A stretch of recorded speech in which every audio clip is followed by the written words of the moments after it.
तो देखिए, मध्य प्रदेश में ओबीसी आरक्षण को लेकर जारी सियासी घमासान आज खत्म होता हुआ दिखाई दे रहा है। मुख्यमंत्री की बुलाई सर्वदलीय बैठक में पक्ष और विपक्ष के सभी दल ओबीसी आरक्षण 27% लागू करने पर सहमत हुए।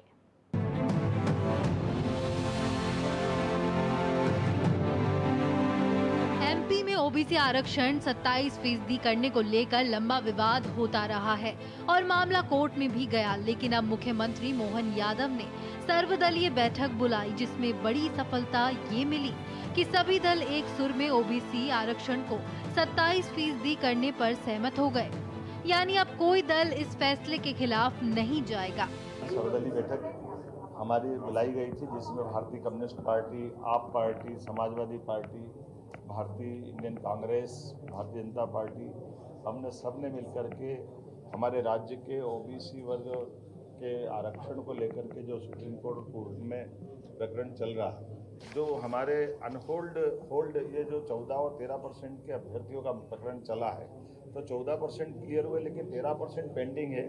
अगर माननीय न्यायालय जल्दी से इसका निराकरण करेगी तो हम सब चाहते हैं कि जल्दी से जल्दी 13% जो बचे हुए विद्यार्थी हैं, जिनकी एज लिमिट से भी बाहर हो रहे हैं, उनको भी इसका लाभ मिल जाए, वो सब नौकरी में लगे।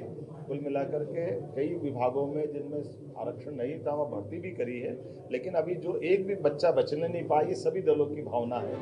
कांग्रेस ने भी इस बात पर खुशी जताई है कि कांग्रेस की कमलनाथ सरकार के ओबीसी आरक्षण 27% करने के फैसले पर आखिरकार बीजेपी सरकार सहमत हो गई है।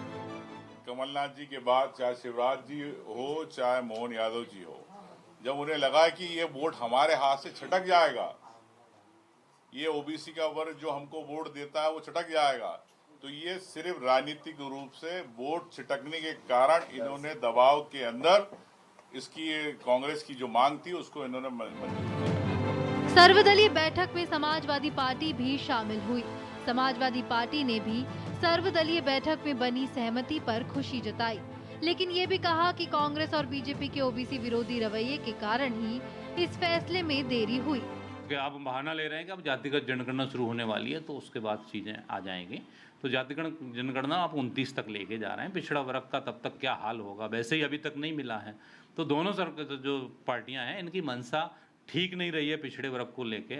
ओबीसी आरक्षण बढ़ाए जाने को लेकर करीब 6 साल से चल रहा विवाद अब अपने अंतिम पड़ाव पर पहुंचता दिख रहा है और अब उम्मीद की जा रही है कि जल्द ही ओबीसी आरक्षण 27% हो जाएगा और तमाम भर्तियों को लेकर हो रहे विवाद थम जाएंगे। भारत एक्सप्रेस के लिए भोपाल से अजय भटनागर की रिपोर्ट।